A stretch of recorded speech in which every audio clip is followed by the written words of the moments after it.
সুপ্রিয় ভিউয়ার্স, আসসালামু আলাইকুম। আশা করি সবাই ভালো আছেন।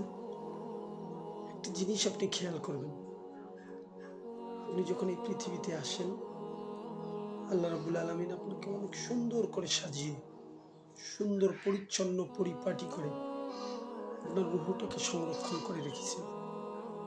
আপনি যখন আল্লাহর সঙ্গে চুক্তিবদ্ধ হন, আল্লাহ তখন আপনাকে দুনিয়ায় পাঠার সিদ্ধান্ত নেন।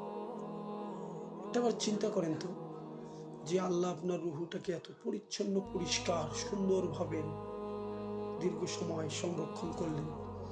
আপনাকে যত্ন সহকারে বডিটাকে তৈরি করে সেখানে রূহ দিয়ে আপনাকে পৃথিবীতে পাঠালেন। যে আল্লাহ আপনার জন্য এত কিছু করলেন, সেই আল্লাহর জন্য আপনি কতটুকু করলেন, নিজের বিবেককে একটাবার প্রশ্ন করুন।